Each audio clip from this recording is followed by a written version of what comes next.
Hello everyone, जय हिंद। इस video में हम लोग देखने वाले हैं क्लास 10th सोशल साइंस के बहुत सारे वेरी ऑब्जेक्टिव क्वेश्चंस। जी हाँ गाइज, इस वीडियो में हम लोग पढ़ने वाले हैं कक्षा 10 सामाजिक विज्ञान के महत्वपूर्ण बहुविकल्पीय प्रश्न।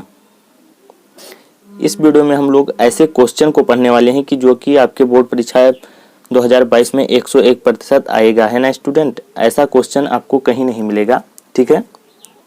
मैं आपको बता दूं स्टूडेंट, आपके सामाजिक विज्ञान में 4 भाग हैं। फर्स्ट है आपका इतिहास, सेकंड है भूगोल, और थर्ड है नागरिक शास्त्र, और फोर्थ है अर्थशास्त्र। और मैं बता दूं, इतिहास से 4 नंबर का, भूगोल से 4 नंबर का, इतिहास भूगोल से 4 नंबर का, और नागरिक शास्त्र और अर्थशास्त्र से 2 नंबर का आता है, ठीक है।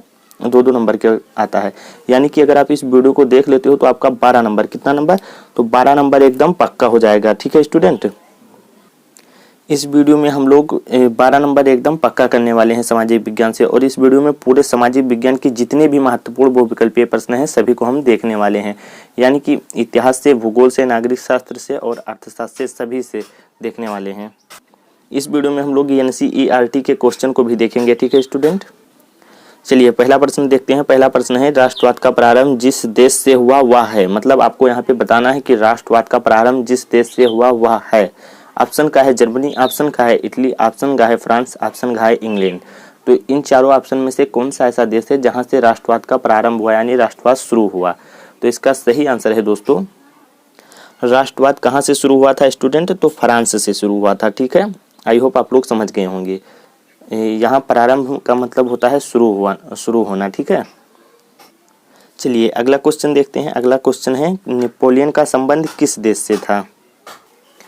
प्रश्न 2 क्या कह रहा है कि नेपोलियन का संबंध किस देश से। VIMP क्वेश्चन, यानी कि वेरी इंपॉर्टेंट क्वेश्चन है। आपको इसे तैयार कर ही जाना है। इसमें सारे के सारे वेरी इंपॉर्टेंट क्वेश्चन को लिया गया है, लेकिन ये भी काफी ज्यादा मोस्ट इंपॉर्टेंट है, ठीक है। प्रश्न 2 क्या कह रहा है कि नेपोलियन का संबंध किस देश से था स्टूडेंट।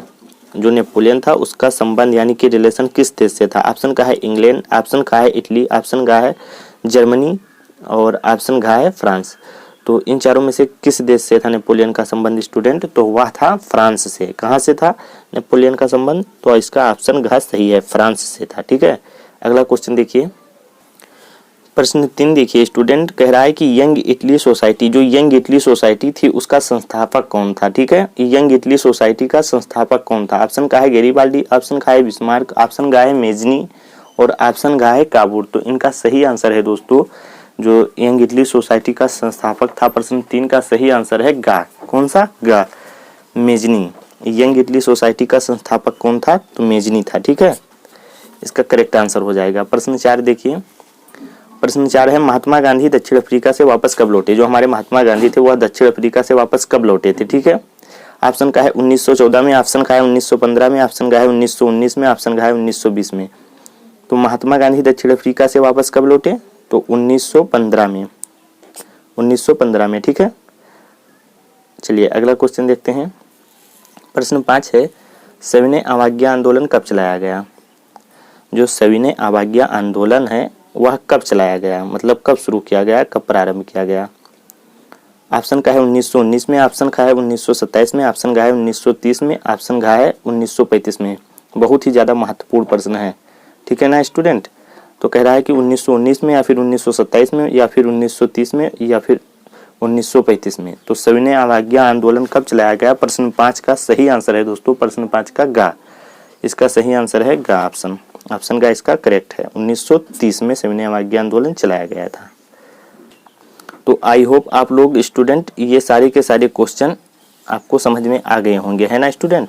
और आप इसे अपने कॉपी में लिख लीजिए और रट्टू तोता बनकर, जो कमजोर छात्र हैं वो रट्टू तोता बन जाइए और सारे के सारे क्वेश्चन को रट लीजिए। इसमें NCERT, इतिहास, भूगोल, नागरिक शास्त्र, अर्थशास्त्र सारे के सारे क्वेश्चन को देखेंगे। और इसमें टोटल 25 क्वेश्चन, कितने, तो टोटल हम 25 क्वेश्चन देखने वाले हैं, जो कि आपके बोर्ड एग्जाम के लिए बहुत ही ज़्यादा महत्वपूर्ण है ना स्टूडेंट।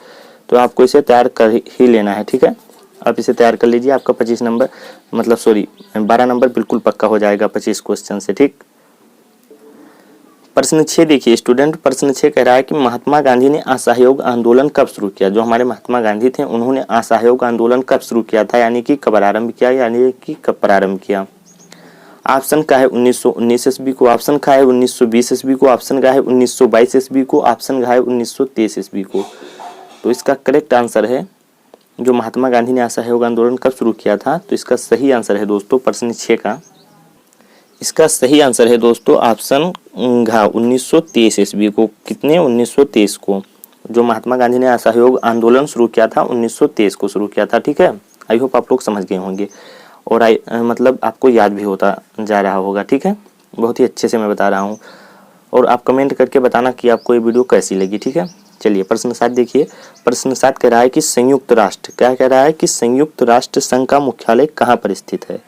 यहाँ पे कहाँ पर स्थित है? ठीक है, संयुक्त राष्ट्र संघ का मुख्यालय कहाँ पर स्थित है? ऑप्शन का है वाशिंगटन, ऑप्शन का है जिनेवा, ऑप्शन का है न्यूयॉर्क, ऑप्शन का है ऑस्ट्रेलिया। तो इन चारों ऑप्शन में से कौन सा है जो मुख्यालय इसका संयुक्त राष्ट्र संघ का मुख्यालय मतलब इन चारों में से कहाँ पर स्थित है? वाशिंगटन में, जिनेवा में, न्यूयॉर्क में, ऑस्ट्रेलिया में। तो इसका करेक्ट आंसर है दोस्तों संयुक्त राष्ट्र संघ का मुख्यालय न्यूयॉर्क में स्थित है। याद रखना दोस्तों, संयुक्त राष्ट्र संघ का मुख्यालय कहाँ पर स्थित है? तो न्यूयॉर्क में स्थित है। ओके, अगला क्वेश्चन देखिए। प्रश्न 8 है कि कपास की खेती के लिए कौन सी मृदा उपयुक्त है? आपको बताना है जो कपास की खेती की जाती है उसमें कौन सी मृदा बहुत ही उपयोगी होती है।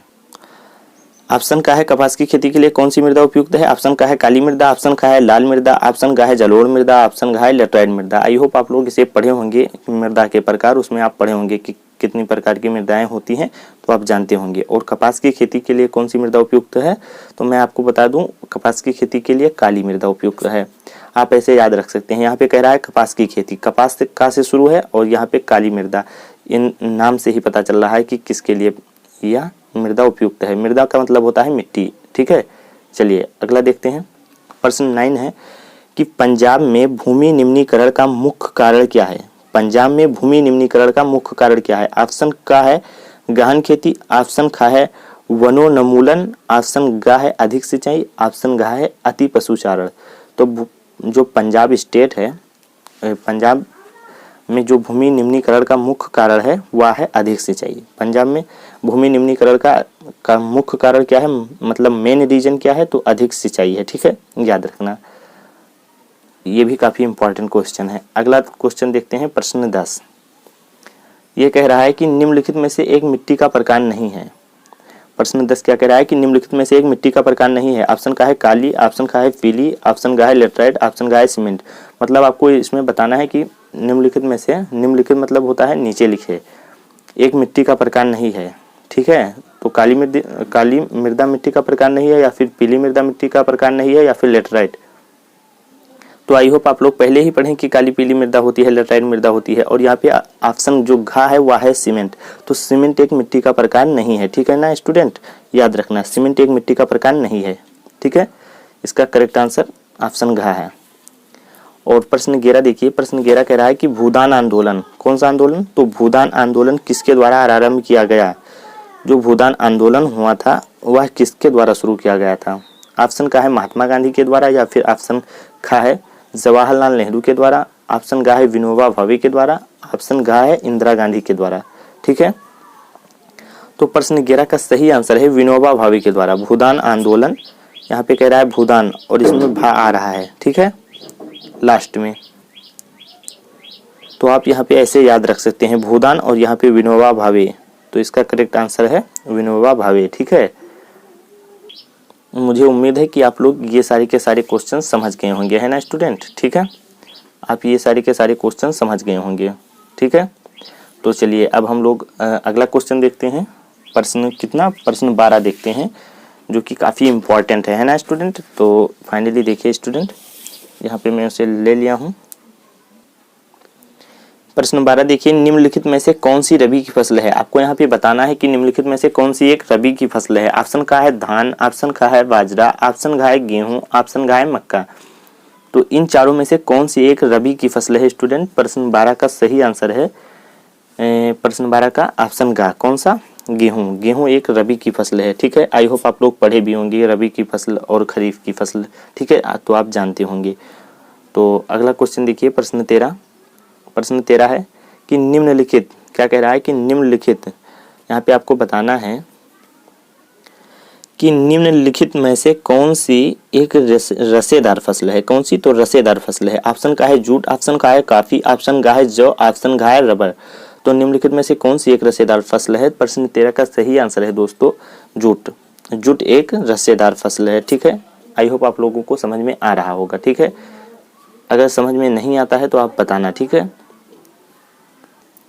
तो चलिए स्टूडेंट प्रश्न 14 देखिए। प्रश्न 14 कह रहा है कि झरिया प्रसिद्ध है। जो झरिया है वह किसके लिए प्रसिद्ध है? ऑप्शन का है लोहा अयस्क के लिए, लौह अयस्क के लिए, ऑप्शन का है कोयला के लिए, ऑप्शन का है तांबे के लिए, ऑप्शन का है बॉक्साइट के लिए। तो जो झरिया प्रसिद्ध है वह किसके लिए प्रसिद्ध है? तो झरिया किसके लिए प्रसिद्ध है दोस्तों? तो झरिया प्रसिद्ध है कोयले के लिए। किसके लिए? तो कोयले के लिए झरिया प्रसिद्ध है। और आई होप आप लोग पढ़े भी होंगे जो कोडारमा है वह किसके लिए प्रसिद्ध है? तो कोडारमा किसके लिए प्रसिद्ध है मैं आपको बता दूं, कोडारमा अबरख के लिए प्रसिद्ध है। ठीक है, कोडारमा किसके लिए प्रसिद्ध है? तो अबरख के लिए। और झारिया जो प्रसिद्ध है वह कोयले के लिए। झारिया किसके लिए प्रसिद्ध है? तो झारिया प्रसिद्ध है कोयले के लिए। और अबरख वह कोडारमा अबरख के लिए प्रसिद्ध है। ठीक है, तो चलिए प्रश्न 15 देखते हैं। प्रश्न 15 कह रहा है कि भारत में पंचायती राज की स्थापना हुई थी। ऑप्शन का है 1980 में, ऑप्शन का है 1990 में, ऑप्शन का है 1992 में, ऑप्शन का है 2004 में। तो भारत में पंचायती राज की स्थापना मतलब कब हुई थी? 1980 में, 1990 में, 1992 में, 2004 में। तो इसका सही आंसर है प्रश्न 15 का दोस्तों। प्रश्न 15 का सही आंसर है 1992 में। जो भारत में पंचायती राज की स्थापना हुई थी वह कब हुई थी? 1992 में हुई थी। आप लोग याद रखना। अगला क्वेश्चन देखिए प्रश्न 16। प्रश्न 16 पूछ रहा है कि निम्नलिखित में से कौन सा एक संघीय राज्य नहीं है? मतलब यहाँ पे आपको 4 ऑप्शन दिया गया है और इनमें से आपको बताना है। ऐसे आपके बोर्ड एग्जाम में सेम पूछेगा, 4 ऑप्शन देगा और आपको उनमें से एक सिलेक्ट करना होगा जो कि सही होगा। ठीक है, तो निम्नलिखित में से कौन सा एक संघीय राज्य नहीं है? बहुत ही ज्यादा महत्वपूर्ण प्रश्न है, आप इसे तैयार कर लेना। आपका 1 नंबर बिल्कुल यहाँ से पक्का हो जाएगा। ठीक है, मतलब यहाँ पूछ रहा है कि कौन सा एक संघीय राज्य नहीं है। ऑप्शन का है मणिपुर, और ऑप्शन खा है हिमाचल प्रदेश, ऑप्शन गा है अरुणाचल प्रदेश, ऑप्शन घा है दिल्ली। तो इन चारों में से कौन सा एक संघीय राज्य नहीं है? तो मैं आपको बता दूं एक संघीय राज्य नहीं है, वह है दिल्ली। कौन सा? दिल्ली एक संघीय राज्य नहीं है। ठीक है, और प्रश्न 17 देखिए दोस्तों। प्रश्न 17 है कि वर्तमान भारतीय संघ प्रणाली में कितने केंद्र शासित प्रदेश हैं? यानी कि जो वर्तमान यानी कि प्रेजेंट में भारतीय संघ प्रणाली में कुल कितने केंद्र शासित प्रदेश हैं? ऑप्शन का है 7, ऑप्शन खा है 8, ऑप्शन गा है 9, ऑप्शन गा है 10। तो इन चारों में से कौन सा सही है आपको बताना है। तो मैं आपको बता दूं इस समय कितने केंद्र शासित प्रदेश हैं हमारे भारत में, तो वह है 8। कितने? तो 8। आई होप आप लोग जानते भी होंगे, आप याद रखना। ठीक है, कितने हैं? बहुत ही ज़्यादा महत्वपूर्ण क्वेश्चन है, आप इसे तैयार कर लेना। कितने हैं? 8। बहुत सारे बच्चे नहीं जानते हैं, तो आपको बता दूं इसका सही आंसर है 8। इसमें कन्फ्यूजन होने की बिल्कुल भी ज़रूरत नहीं है, मैं पूरे 100% गारंटी के साथ कह सकता हूं यही इसका सही आंसर है। आप कंफ्यूज मत होना कि 9 है। ठीक है, 9 नहीं है, 9 भी नहीं है और 7 भी नहीं है, 10 भी नहीं है। इसका करेक्ट आंसर है 8। ठीक है, तो आपको ये सारे के सारे क्वेश्चन आई होप आप लोग समझ गए होंगे, है ना। और अगर आप इसकी पीडीएफ लेना चाहते हैं, है ना स्टूडेंट, अगर आप इसकी पीडीएफ प्राप्त करना चाहते हैं तो कमेंट करना, पीडीएफ भी आपको मिल जाएगा। ठीक है, पीडीएफ अगर लेना चाहते हैं तो कमेंट करना, आपको पीडीएफ भी दे दूंगा। प्रश्न 18 देखिए। प्रश्न 18 कह रहा है कि क्या कह रहा है? भारतीय संविधान की 8वीं अनुसूची में कितनी भाषाओं का समावेश है? ठीक है, ऑप्शन का है 20, ऑप्शन का है 22, ऑप्शन का है 24 और ऑप्शन का है 26। आपको इनमें से बताना है कि भारतीय संविधान की 8वीं अनुसूची में कितनी भाषाओं का समावेश है। तो मैं आपको बता दूं कितनी भाषाओं का समावेश है। तो प्रश्न 18 का करेक्ट आंसर है दोस्तों 22। संविधान की 8वीं अनुसूची में 22। यहाँ पे आप याद रखना, जैसे ही संविधान की 8वीं अनुसूची पूछेगा तो कौन सा सन चल रहा है? 2022 चल रहा है। कौन सा? 2022। और आप याद रखना यही 22 आपका करेक्ट आंसर हो जाएगा, है ना। और चलिए प्रश्न 19 देखते हैं। प्रश्न 19 पूछ रहा है और टोटल इसमें हम 25 क्वेश्चन ही देखेंगे, लेकिन इतने ज़्यादा महत्वपूर्ण हैं, अगर आप इसे नहीं तैयार करते हैं तो मैं आपको बता दूं आपका 12 नंबर बिल्कुल ही नहीं कंप्लीट होगा। और अगर आप इसे तैयार कर लेते हैं तो इसी से आने वाला है आपके बोर्ड एग्जाम में। जितने भी क्वेश्चन मैं बताया हूँ इसी से आएंगे और बाहर से नहीं आने वाले हैं, इससे बाहर कुछ नहीं आएगा। ठीक है, तो प्रश्न 19 देखिए। भारत में कुल कितने संघीय राज्य हैं? ये भी काफ़ी मोस्ट इम्पॉर्टेंट क्वेश्चन है। ठीक है, तो भारत में कुल कितने संघीय राज्य हैं आपको यहाँ पे बताना है। ऑप्शन का है 27 है, या फिर ऑप्शन का है 27 और ऑप्शन खा है 29 और ऑप्शन घा है 30, ऑप्शन घा है 28। तो आपको बताना है इन चारों में से भारत में कुल कितने संघीय राज्य हैं। तो आपको मैं बता दूं भारत में कुल कितने संघीय राज्य हैं दोस्तों, तो इसका सही आंसर है 28। क्या 28? भारत में कुल 28 संघीय राज्य हैं, ठीक है। और प्रश्न 20 देखिए, प्रश्न 20 कह रहा है कि मानव अधिकार दिवस कब मनाया जाता है। मानव अधिकार दिवस जो है वह कब मनाया जाता है, 10 दिसंबर को या फिर 5 सितंबर को या फिर 14 नवंबर को या फिर 13 अगस्त को। तो मानव अधिकार दिवस कब मनाया जाता है, तो 10 दिसंबर को। कब मनाया जाता है, तो 10 दिसंबर को मनाया जाता है। मानव अधिकार दिवस 10 दिसंबर को मनाया जाता है स्टूडेंट। अगला क्वेश्चन देखिए, तो स्टूडेंट प्रश्न 21 है, विश्व व्यापार यानी कि जो विश्व व्यापार है, विश्व व्यापार संगठन की स्थापना कब हुई, ये आपको बताना है। 1 जनवरी 1985 में, ऑप्शन का है 1 जनवरी 1990 में, ऑप्शन गा है 1 जनवरी 1993 में, ऑप्शन घा है 1 जनवरी 1995 में। तो विश्व व्यापार संगठन की स्थापना कब हुई थी स्टूडेंट, तो मैं आपको बता दूं 1 जनवरी 1995 में। कितने में सन में, तो 1 जनवरी 1995 में हुई थी, है ना स्टूडेंट, आप याद रखना, ठीक है। 1 जनवरी 1995 में हुई थी, ठीक है। इसका सही आंसर है, ठीक है। प्रश्न 21 का सही आंसर है। प्रश्न 22 देखिए, यहाँ पे पूछा है कि निम्नलिखित में से उत्पादन का साधन है। आपको यहाँ पे बताना है कि इनमें से कौन सा उत्पादन का साधन है, मतलब जिससे उत्पादन किया जा सकता है। ऑप्शन का है पूंजी, ऑप्शन खा है लाभ, ऑप्शन गा है सेवाएं, ऑप्शन घा है कर।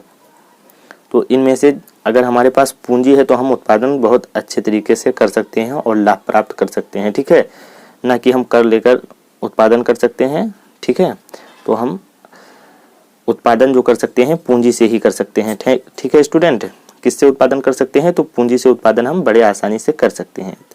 और प्रश्न 23 देखिए स्टूडेंट, विदेशी व्यापार किनके माध्यम होता है। आपको यहाँ पे बताना है कि विदेशी व्यापार किनके माध्यम होता है। ऑप्शन का है 2 देशों के मध्य, ऑप्शन खा है 2 प्रदेशों के मध्य, ऑप्शन गा है 2 नगरों के मध्य, ऑप्शन घा है 2 गांवों के मध्य। यहाँ पे प्रश्न से ही पता चल रहा है कि यहाँ पे पूछ रहा है विदेशी, कौन सा पूछ रहा है, विदेशी व्यापार।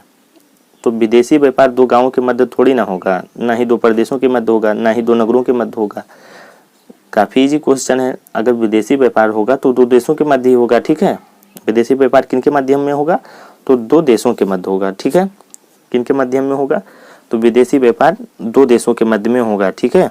क्वेश्चन 23 का करेक्ट आंसर है ऑप्शन का, ठीक है, 2 देशों के मध्य। आई होप आप लोगों को ये सारे के सारे क्वेश्चन समझ में आ गए होंगे, है ना। अगर आ गया हो तो वीडियो को एक लाइक कर दीजिए प्लीज, और चैनल को सब्सक्राइब कर लीजिए। अगर आपने अभी तक चैनल को सब्सक्राइब नहीं किया है तो सब्सक्राइब कर लीजिए और अपने दोस्तों में वीडियो को अधिक से अधिक शेयर कर दीजिए। तो चलिए अगला क्वेश्चन देखते हैं। तो स्टूडेंट प्रश्न 24 देखिए, भारत में उपभोक्ता संरक्षण अधिनियम कब पारित हुआ। पारित मतलब वही कब शुरू हुआ। 1982 में, ऑप्शन खा है 1984 में, ऑप्शन गा है 1986 में, ऑप्शन घा है 1990 में। भारत में उपभोक्ता संरक्षण अधिनियम कब पारित हुआ, 1982 में, 1984 में, 1986 में या फिर 1990 में। तो मैं आपको बता दूं जो भारत में उपभोक्ता संरक्षण अधिनियम पारित हुआ था वह था 1986 में, ठीक है। और अंतिम क्वेश्चन और लास्ट क्वेश्चन देखिए, प्रश्न 25, सर्वप्रथम विश्व व्यापार संगठन किसके द्वारा शुरू हुआ। जो सर्वप्रथम विश्व व्यापार संगठन हुआ था वह किसके द्वारा शुरू हुआ था, विकासशील देश द्वारा या फिर निर्धन देश द्वारा, ऑप्शन गा है विकसित देश द्वारा या फिर अल्प विकसित देश द्वारा। तो सर्वप्रथम विश्व व्यापार संगठन किसके द्वारा शुरू हुआ स्टूडेंट, तो इसका करेक्ट आंसर है प्रश्न 25 का विकसित देश द्वारा। किसके द्वारा, तो विकसित देश द्वारा, ठीक है, विकसित देश द्वारा शुरू हुआ था। तो इस वीडियो में हमने टोटल 25 कितने, तो 25 क्वेश्चन को देखें और इससे बाहर कुछ नहीं आएगा दोस्तों। मैं आपको बता दूं इससे बाहर कुछ आने वाला नहीं है। और अगर आप इसे तैयार कर लेते हो तो आपका 12 नंबर एकदम पक्का हो जाएगा। कितना नंबर, तो 12 नंबर एकदम यहाँ से पक्का हो जाएगा। तो फाइनली आपका 12 नंबर बिल्कुल पक्का हो गया स्टूडेंट। आप इसी 25 क्वेश्चन को एकदम रट डालिए, इसी से आने वाला है, इससे बाहर कुछ नहीं आएगा दोस्तों। और ये पूरे बुक के सारे क्वेश्चन को हमने जितने भी मोस्ट इम्पॉर्टेंट थे उसी को लिया था। तो आप इसमें रट डालिए और अपने दोस्तों में वीडियो को अधिक से अधिक शेयर कर दीजिए। और चैनल पर पहली बार आए हैं तो चैनल को सब्सक्राइब कर लेना और ऑल नोटिफिकेशन पर क्लिक कर लेना।